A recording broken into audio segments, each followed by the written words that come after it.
হলো পহেলা বৈশাখ উপলক্ষে প্রচলিত মঙ্গল শোভাযাত্রা থেকে নিয়ে যত প্রকার সংস্কৃতি আছে এসব সংস্কৃতিগুলো মূলত একটি বিশেষ ধর্মের মানুষের ধর্মীয় কৃষ্টি কালচার এবং সংস্কৃতি অথবা তার সাথে সাদৃশ্যপূর্ণ বিষয়।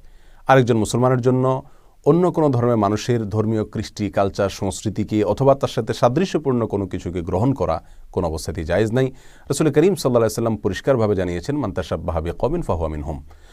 আর এটাকে একজন বিবেকবান মানুষ বাঙালি সংস্কৃতি হিসাবে প্রতিষ্ঠা করার অপচেষ্টাও করা অনুচিত। কারণ ২-৩ যুগ আগেও এ সকল মঙ্গল শোভাযাত্রা অথবা সংশ্লিষ্ট পহেলা বৈশাখের প্রচলিত সংস্কৃতিগুলোর কোনোটির অস্তিত্ব এদেশে ছিল না। অতএব এটাকে বাঙালির ঐতিহ্যবাহী সংস্কৃতি অথবা সার্বজনীন সংস্কৃতি হিসাবে প্রতিষ্ঠা করার অপচেষ্টা এটা কোনোভাবেই গ্রহণযোগ্য নয়, এটি ভুল। এবার আসা যাক মূল প্রশ্নের উত্তরে। সাহাবা ইকরাম তথা সালাফের যুগে আমরা দেখতে পাই ভিন্ন ধর্মের মানুষেরা তাদের